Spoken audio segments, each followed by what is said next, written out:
My name is Stephanie Purseller. I'm the Sustainability Manager here at Moraine Valley Community College, and I am excited to introduce to you our event for today, Energy for a Sustainable Future. Prior to introducing our speaker, I just want to remind you that we do have a Center for Sustainability here on campus. It is located directly behind you in L242 in the library.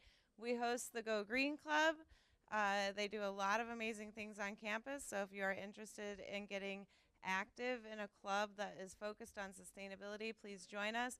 You'll have professors that talk to you about sustainability and want you to do projects on sustainability, and if you need help with that research, this is a resource to you. If the door is open, I am available. If the door is closed, then you can email me at presellers@morainevalley.edu or sustainability@morainevalley.edu. So please reach out. Without further ado, however, I would like to introduce to you Dr. Jin Ho Jo, who is an associate professor of technology at Illinois State University. He teaches in the Renewable Energy program. He is the associate director of the Center for Renewable Energy and also leads the Solar Research Group. His research has been widely published, focuses on the use of renewable energy systems and sustainable building strategies to reduce negative impacts of urbanization. In his 2010 Ph.D., Arizona State University was the nation's first in sustainability. Since 2010, 8 years later, we've had, or 18 years later, however many years later, we've had we've had a lot of other universities and colleges and community colleges developing programs in sustainability and sustainable technology. So if you are also interested in that, please come speak with me and I can help point you in the right direction. Our counselors can also help you with that as well. But it's really exciting to have one of our first in the nation to be presenting to us today on energy for a sustainable future. So please welcome Dr. Jo.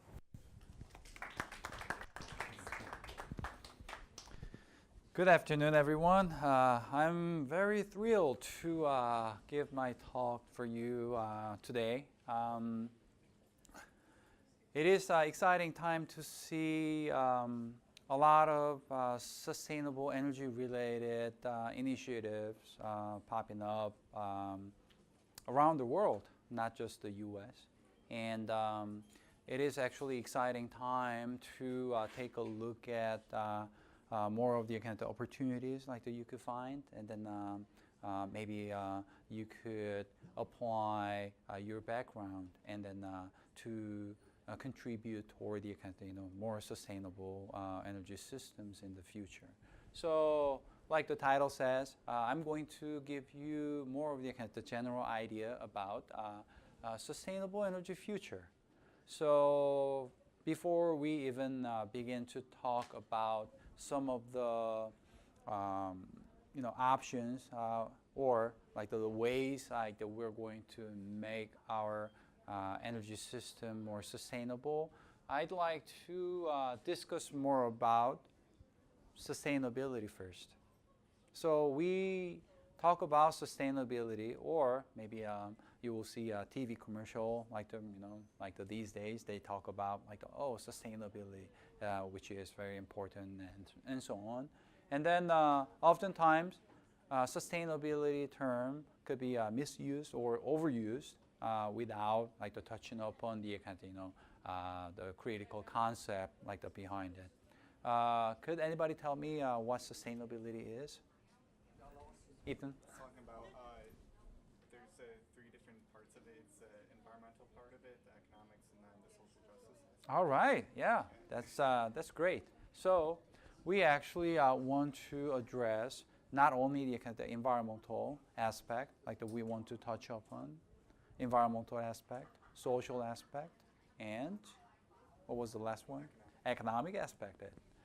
So by just taking a look at the kind of definition of sustainability, it is the patterns of economic, environmental, and social progress that meet the needs of the present day without reducing the capacity to meet future needs.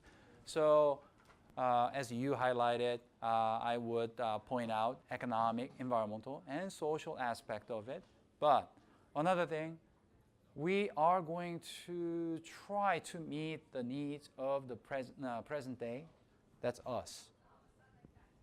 But at the same time, we are going to do that without reducing the capacity to meet future needs. That's our children's generation, right? So, sustainable energy, if we relate this to a sustainability concept, then something like the patterns of energy production and consumption. Energy production is the way we produce energy, and then the consumption is the end part. So beginning part, input and output, and then how we consume those energy generated. That could support society's present and future needs. The same thing, society's present need right now, and then future needs for our future generation with least life cycle economic, environmental, and social costs. So we want to deliver them as efficiently as possible. All right, so I want to point out some of the most critical sustainability issues we're faced with. What are the sustainability issues you could think of? Something happening around the world. Anybody? No, I was gonna. There's a need for not lack of oil, but just the dependency on oil. Right, dependency on oil. So the resource, limited resources we have. Climate change. Climate change, yeah. Great answer again, right? Fresh water usage. Water usage, right? So even the quantity of fresh water and then the quality of fresh water, right? Both quantity and quality. So I could point out some of the problems we're faced with, starting population. So world population is growing rapidly. And democracy, education, disease, terrorism and war, poverty, environment, food, water. What would be the number one sustainability issue defined by Mr. Smalley? Fuel, right. So fuel in general is energy. So we are seeing energy problem, right? It makes sense. Why? Energy source, abundant, available, affordable, clean, efficient, and secure energy would enable the resolution of all the other problems. So in one way or another, they're going to support other things to make other things toward the achieving sustainability. All right, some things we are running short of: biodiversity, fresh water, oil, fish, forests. Some things that are increasing: consumption of stuff. We consume more and more. Yeah, and then I took a look at my closet the other day, and then I was like, oh man, I have a lot of stuff that I don't even use. It's like the time to clean out, right? So that's us really, acquisition of stuff more and more, and inequality, population, and farmland. So farmland, like the increasing farmland, could mean the loss of vegetation. All right, U.S. consumption by source. What was the primary energy source in the U.S. in the year of 1800, 1900, 2000? 1800, anybody? Coal. Wood. Right, yeah. I guess all three answers were up. So if we take a look at the graph published by EIA, Energy Information Administration, 1800, it'll be wood.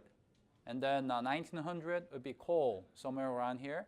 And 2000, thereafter, even after 1943 time frame, 1950, like all the way petroleum. So we are living on like the petroleum-based, energy system. And then what other energy sources we're seeing? Petroleum, natural gas. What is this? Coal and nuclear and other renewable sources and so on. So mostly petrol. Big three would be petroleum, natural gas, coal. All right, not everyone has access to electricity. What? What are you talking about? We have electricity. Have you experienced, when was the last time you had the blackout or brownout? Like 3 weeks ago or something. Oh, really? I don't know, but it is, of course, it's back up. Yeah, so what was the kind of like the duration of that blackout? Probably an hour or two. Well, yeah, I mean like 1 hour, like you could survive without like the electricity for 1 hour. We're talking like the no electricity at all. But how many people around the world wouldn't have electricity? How many would? How many people would not have electricity? Millions?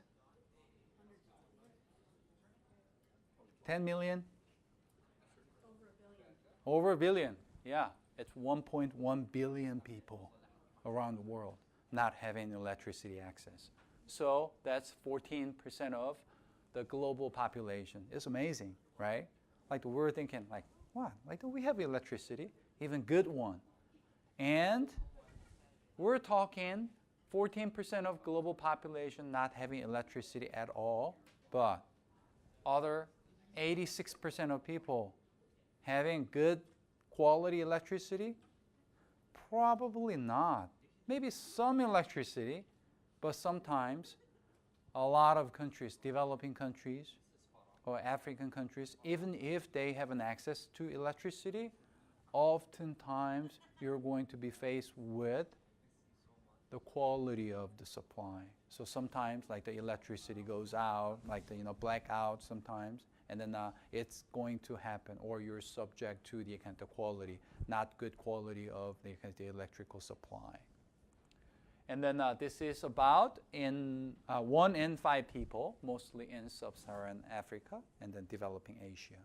So how would your life be different without electricity? Okay, We couldn't imagine. store food in our fridge. Oh yeah, that's right. That's very critical, right? Back in 2000, I'd say 2001 or 2002. I think I like one of those years. My sister lived in New York, and then I was in Indiana. And then I gave a call to my sister. How are you doing? And then, electricity's out. So that's when the transmission line, the eastern coast, like got hit by the lightning or something like that, and then impacted the millions of people, like not having electricity for half day, I think. And then my sister was like, okay, I gotta eat all the ice cream in the freezer, because it is not going to keeping the temperature at all. So if we do not have an access to electricity, then that will directly impact your life immediately. All right, energy use has environmental impacts and consequences. So it is important for society to minimize waste and maximize efficiency. I'd like to take a look at different sectors, like briefly, what we are consuming and what we were faced with. So first of all, transportation. It's about close to 30% of total energy consumption, and gas consumption represent 46% of total petroleum consumption in the U.S. and 19 million barrels of oil consumed per day. 19 million barrels. It's a lot of oil consumed, right? And then we we drive about 14,000 miles per year, average licensed driver. And USA is a large country, nearly 3,000 miles coast to coast, and then 2,000 miles north to south. Have you ever done, road trip from east to west, west to east. I've done once actually. Yeah, when I had to move from New York to Arizona for my doctoral degree, and then I was on a road trip from New York to Arizona, and then I actually dropped off my stuff, and then I visited my friend in San Diego. So I guess that makes the kind of road trip from far east to the west. So people connections are primarily accomplished through the use of automobiles and airplanes. And freight is moved through waterways, railroads, trucks, and airplanes. And if you take a look at the kind of order of efficiency, railroads is number one, and vessels, and trucks, airplanes, and so on. But we do not choose the means to the transportation through considering efficiency only, because we want to get to some place much quicker. Yeah, so it's time is valuable. So sometimes you have to factor that into the consideration. Residential sector, over 120 million residences in the U.S. More than 20 quadrillion BTUs are consumed in residential structure. And if you pay attention to this pie chart, I find it very interesting. Electricity retail sales about 23%. That means we use electricity and natural gas for heating, petroleum, renewables, and so on. But this big chunk over here, what does it say? Electrical system energy losses. So we're going to lose that much amount through transmission line, through kind of like the not very efficient heating system at home, HVAC system, and then infiltration at the residence. Okay, so if we double the efficiency of our homes, would save almost as much electricity as produced by all U.S. nuclear reactors. That's amazing, right? So we are consuming a lot of energy, but considering the account losses are close to the account 50%, and then if we achieve the account efficiency, then we could probably promote reducing the account our generation sources, such as nuclear reactors. How do we do it? Maybe we could start from no-cost, low-cost changes, thermostat settings. If you don't use it, then you could turn off things. And then lighting retrofits, such as CFL, LED lights. I took a look at the lighting system over here is a CFL, and then some other light bulbs were LED lightings. And then phantom loads. Could anybody tell me what phantom loads? It's when you leave something plugged into the valve when you're not using it. Right, vampire power, right? So even if you don't use it, then they're going to consume certain amount of electricity, and then that actually is significant amount. And then intermediate changes, you could do energy efficient appliances, and then you could consider adding attic insulation to it. And then more capital intensive upgrades, new windows and doors, more energy efficient one, and new HVAC systems. Even you could consider energy production through solar, hot water, and photovoltaic systems. And then the commercial sector, more than 18.2 quadrillion BTUs are used. And then commercial buildings include offices, retail stores, restaurants, and schools and universities. And the same situation, we're actually losing more than 50% of our consumption through losses. Typical areas of energy consumption at the commercial building scale: heating, air conditioning, lighting, plug loads, and appliances, as you could imagine. The commercial sector of the U.S. consumes about 36% of all electricity production and 18.7% of all energy. And then 75% of commercial electricity used for HVAC system, AC system like you have operate, and then lighting, and then computers, electronics. Some things you could do is you may upgrade AC units. Like the newer AC units are 40% more efficient, and then photovoltaic solar array on roof, such as like the commercial scale photovoltaic systems. So photovoltaic systems could generate electricity directly, and then oftentimes you could use whatever generated from the rooftop directly, and then if you have any surplus generation, then you could actually sell them back to the grid. So you get compensated for the amount you generate more than what you need. So that's through a power purchase agreement. Whatever you generate, then utility company agrees to buy from you. And then SREC is a state renewable energy credit. In Illinois, there is a SREC available. And then whatever you generate from your own power plant on top of your rooftop, then you could actually get the credits.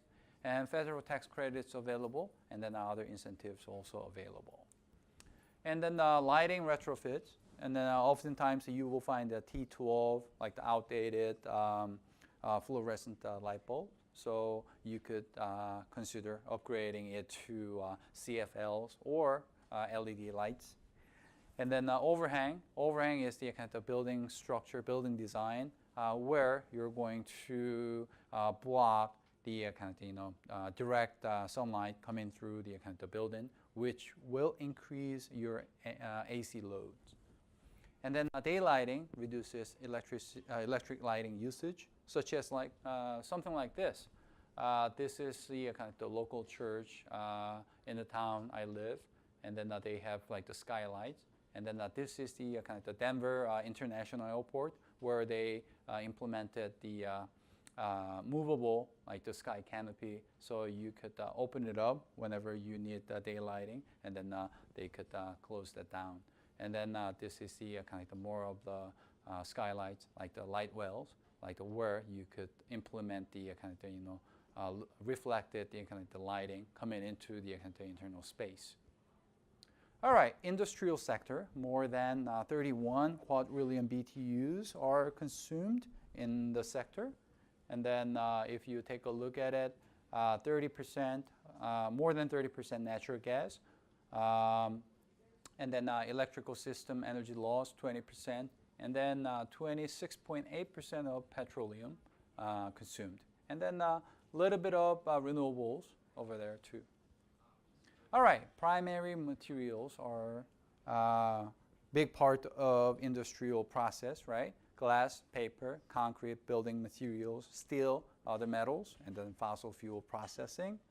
If you take a closer look at the industrial sector consumption, you will find petroleum refining 28%, chemical processing 29%, and paper and metal, and so on. So industrial processes typically require invention and significant capital to become more efficient.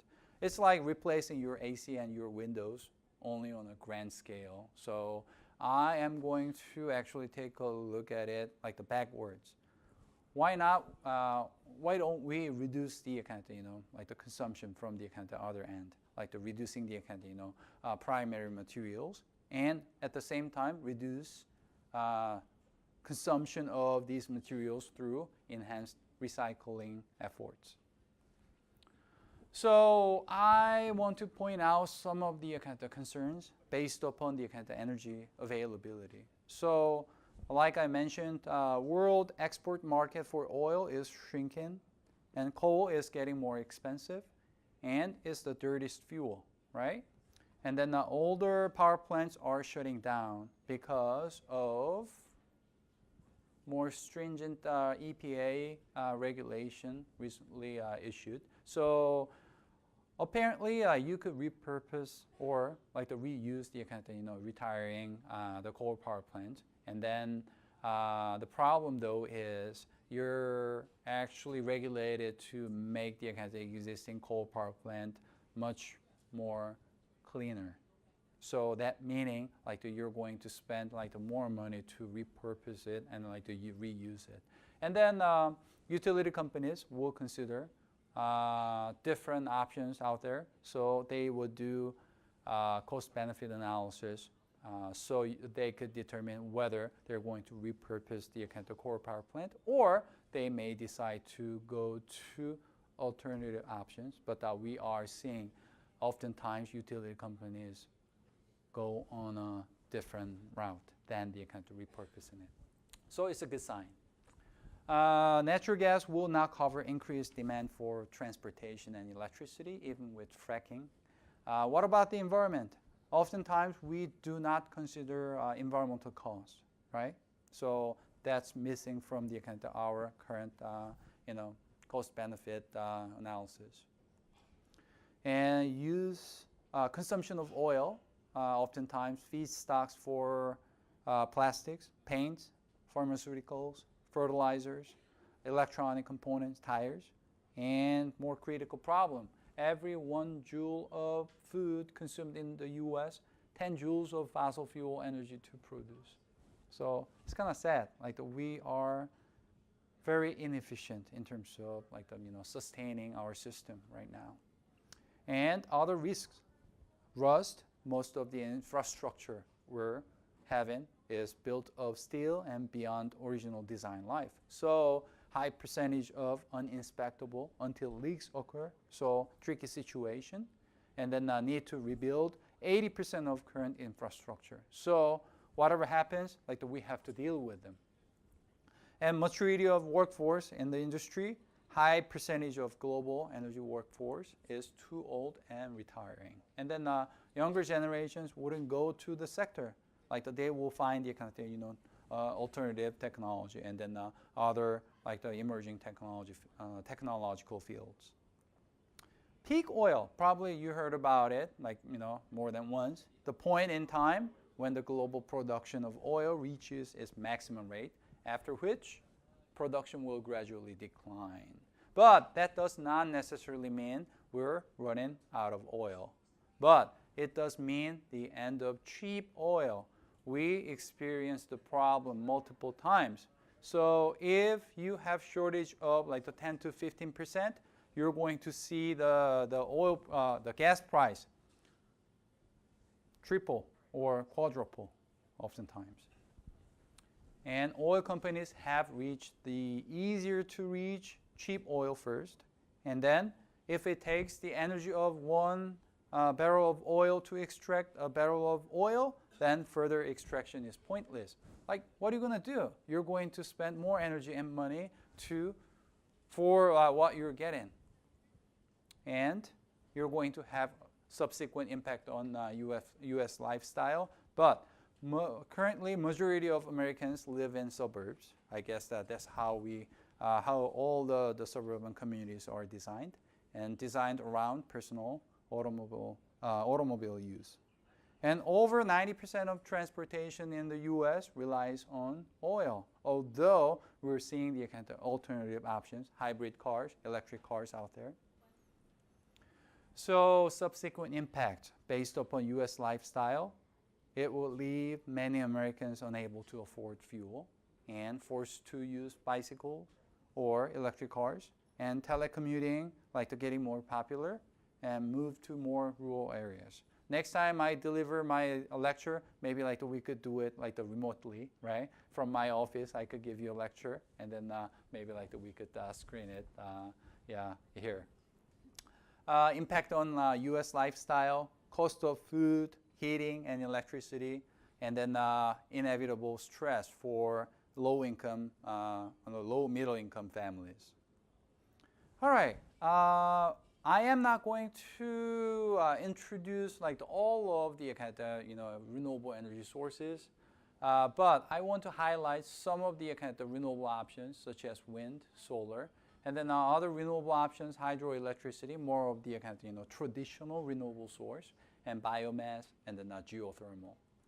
So wind energy, it could be co-located on working farms and ranches, and then royal payments are revitalizing small farming communities throughout the U.S.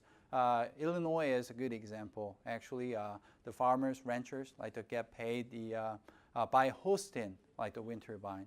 I believe, as far as I know, the farmers get paid about $4,000 to $5,000 a year by hosting like the one wind turbine at their site, and then they could still do their own activity, such as farming and then other like activities. And then one of the fastest growing providers of electricity worldwide.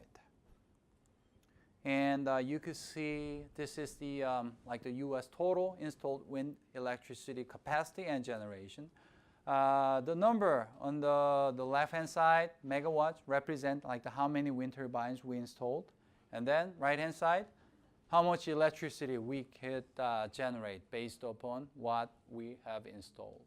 So we are at close to 90,000 megawatts, and then we're generating 240,000 gigawatt hours of electricity.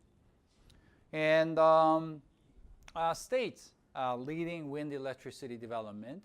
Number one, Texas is a cumulative capacity, and then annual capacity additions as well. So number one being Texas. And then Illinois used to be number 4, but now it's a 6th on the chart. So we have cumulative capacity of 4,000 megawatts. And then in terms of annual capacity additions, it's 9th. So still in the top 10 criteria. All right, how about solar? It's the second fastest growing energy sector in the U.S. and then rapidly approaching grid parity. Means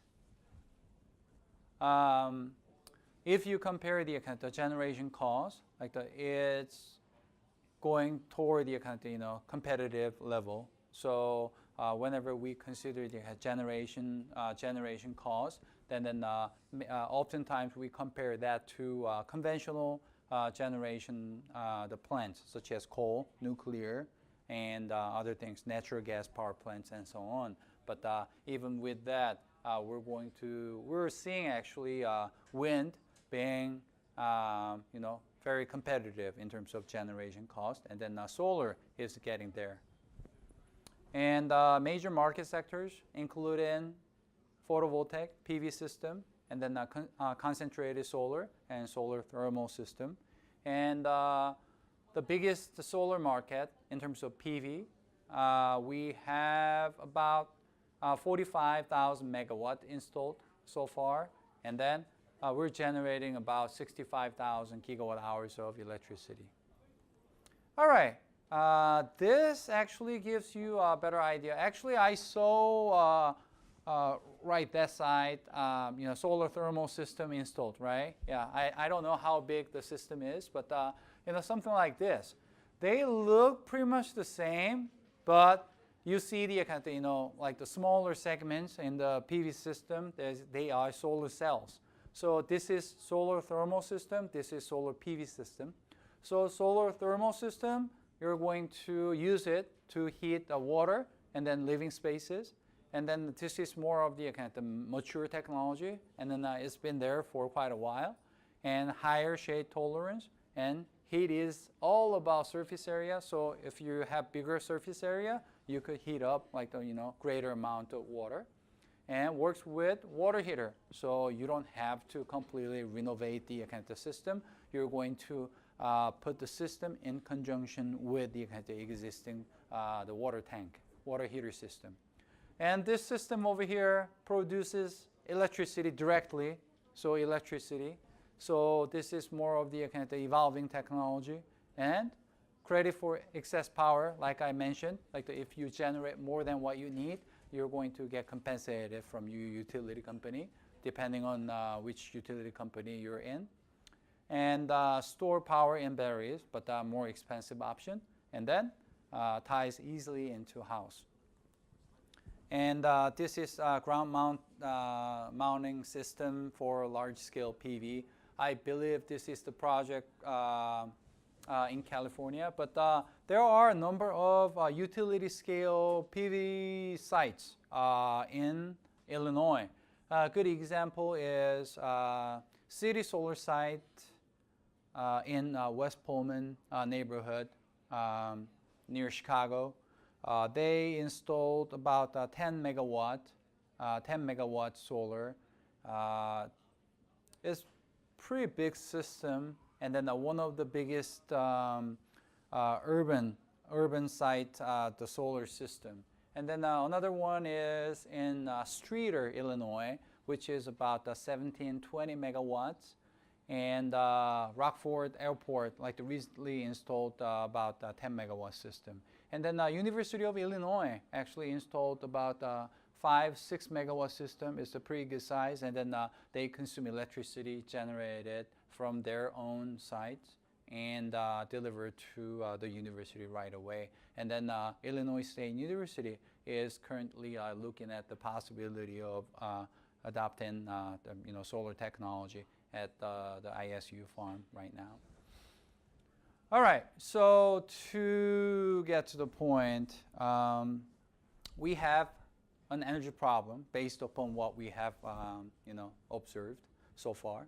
So simply put, it has three components: oil and carbon, and finally global demand growth. So oil, 40% of our energy coming from petroleum, and reserves are concentrated in the volatile Middle East, and the date when global oil production will peak looms closer.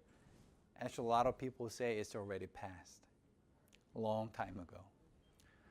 Carbon, global climate change is upon us, and then now we are seeing a lot of evidences for global climate change, and we are still 80% dependent upon carbon-emitting fossil fuels. And demand growth. The developing world needs energy. Good example would be China and Indonesia. China, for example, the energy consumption is doubling every 9 years. So what? But if you look at the number, in 9 years, you're going to double the energy consumption. That's kind of scary. Like, are we able to keep up with the kind of energy consumption, growing energy consumption? I don't know, I doubt. Solutions? We could improve efficiency of energy consumption to reduce demand growth. We could replace oil with other renewable sources. We could increase carbon-free energy sources. And we could also think about how to reduce fossil fuel use and or sequester carbon emissions. How do we do that? We could implement sustainable energy technologies and promote consumer and community choice for efficiency, conservation, and non-carbon energy. And also, we could propose public policies to advance sustainable energy technologies and enhance consumer and community choice. So we could focus on 3 different sectors. Buildings, it's half of our energy consumption today, and greater potential we could find from the building sector. And 40% of carbon emissions coming from building sector. So it's problematic area, but we could find greater potential to reduce energy consumption. Transportation, 1/3 of our energy consumption today, but 2/3 of our oil use, and then 32% of carbon emissions. Electricity, we need them, but 40% of energy and growing more and more, and 52% from coal, 20% nuclear, 16% gas, and 12% renewables, and so on. And it is responsible for 39% of carbon emissions today. Okay, so how do we achieve, or how do we go about taking sustainable energy pathways? So use fossil fuels in a more clean manner and enhance energy efficiency and conserve energy.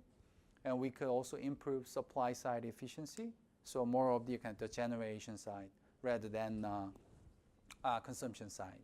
And we could also switch to renewable energy sources and structural changes in power generation and manufacturing, and changes in lifestyle. And other things we could do, we could improve match between load requirements and energy source, and improve revised design and costing methods. Good example is life cycle analysis and embodied energy consideration. And then levelized cost of energy oftentimes is fairly tough to compare one generation source to another. For example, solar versus coal power plant, wind versus nuclear power plant. But we're going to consider the life cycle of the generating plant and then coming up with the generation cost. For example, dollar amount needed per kilowatt hour of electricity generated from the plant. So now we could compare things together, and cost of global warming, which could be done through a carbon tax system, and we could also think about how to remove hidden costs in conventional energy sources. So to sum it up, we're going to try achieve energy conservation, fuel substitution, and use of unconventional oil and renewable energy sources, and thinking about how to change our lifestyle based upon the problems we're faced with. I hope that gave you a greater overview of the energy system that we're faced with, and then some of the mitigation strategies, potential mitigation strategies you could choose from. So I hope you find things I presented useful, and then maybe provided some food for thoughts, for further investigation. All right, thank you. Thank you so much. That was great. Are there any questions? Yes. Just a random question. Sure. About how much would that, an average household, how much would that cost if you wanted to put solar? Good question. Yeah. I know exactly how much it would cost. Right. Yeah. So my friend actually installed a solar system a few weeks ago, and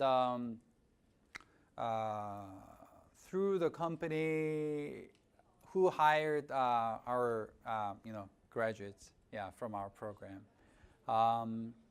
He installed a 5 kilowatt system. 5 kilowatt system, you don't get the size of the system, but 5 kilowatt system, you are going to see, let's say, 300 watt panels, and then maybe the 16, 17 PV panels, right? And then if you install 5 kilowatt system, my friend's house, maybe the typical 3-4 bedroom house, single family house, and then it will produce about the 60-70% of the electrical consumption needed at the house. So it's very typical to design the system to meet 60-70% of electrical offset in mind. But the total cost, installation cost, came out around $15,000. Well, it's not cheap, but with SREC and then incentives and then tax credit, he was able to get. Eventually, he's going to pay about the $6,000. So it's more so affordable, and then the payback period of the system would be around 5-6 years. So as long as you keep it the 5-6 years, and then after then, what's going to happen? You're making money from the system. Yeah, whatever you generate, it'll be the pure profit, right? Yeah. It's an exciting opportunity to have solar system in Illinois right now.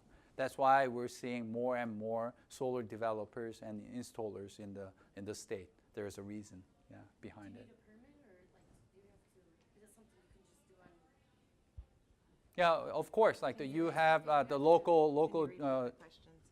Right. So the question was like, we have if we have to go through a permitting approval process. Yes, we have to go through a permit and then approval process through local jurisdiction. So if you have the system, like it has to be installed by the professional installers, and it has to go through utilities approval and local.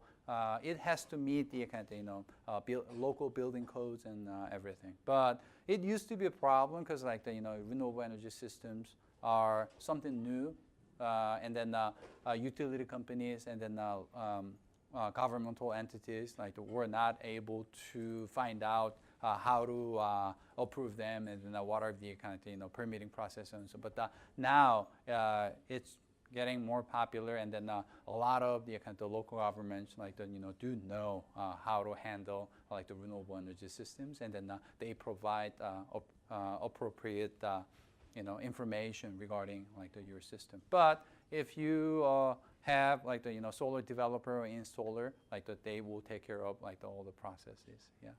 Is wind a viable option for an individual homeowner?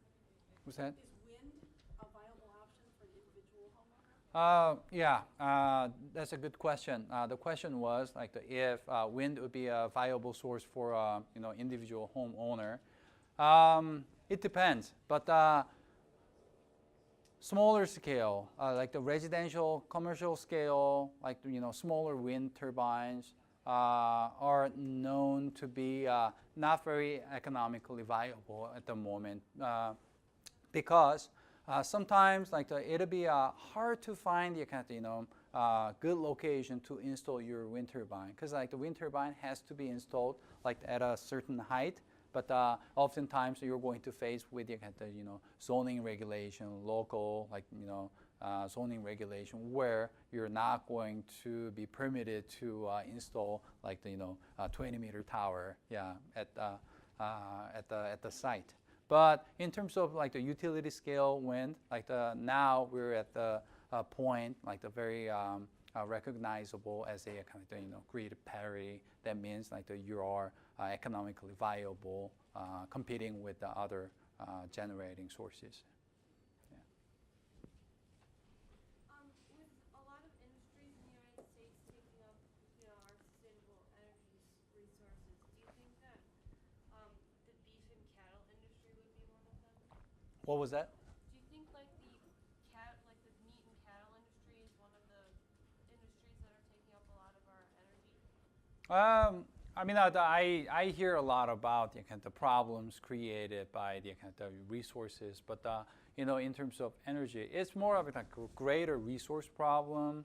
And then I read on the news article regarding how China is changing their culture, consuming more beef.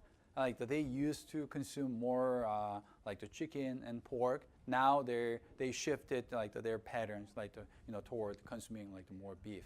Actually, that changed the way they grow things and then consuming the subsequent energy. So that could possibly have the negative impact on the how we consume energy. Yeah, because to grow or to raise the cows. More cows, and then we're going to spend more resource toward that part of it. Yeah. So it's important to look at all of these different industries, including agriculture. Oh when we're yeah, talking yeah, about yeah, energy yeah. use. Because Good point. we're talking the intertwined, the interconnected, the industries, that's why I emphasize to look at the energy system as a whole, and then as a the closed loop system, which is the one factor would have the subsequent impact on the other things. Yeah. So we oftentimes incorporate system thinking process. Yeah.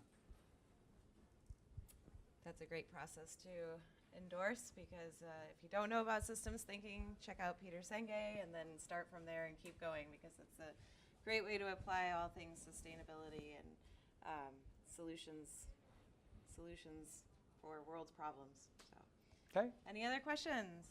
Yes, ma'am. Well, just for recording.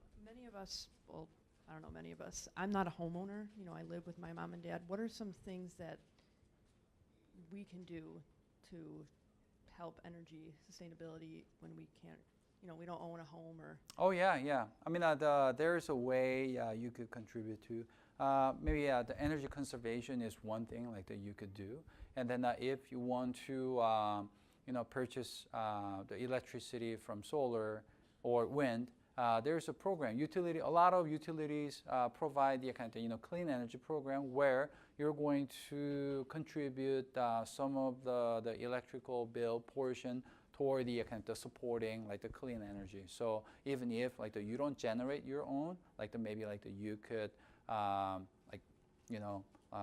hop onto the kind of program where you could contribute to alternative energy generation. So the money you contribute could be used toward the kind of promoting the more renewable systems. Also, there's a program called community solar. So you don't have to own the system on top of your rooftop. Maybe there is a big site, and then a couple of panels could be assigned toward you, and then whatever generated from your portion will be compensated toward your utility bill, or you get compensated directly as a dollar amount you generate. Yeah, community solar is a newer program to Illinois, and a lot of municipalities are signing on, and a lot of other institutions that have land that can host solar panels, and then you work with the contractor to then get subscribers. So you're paying for it.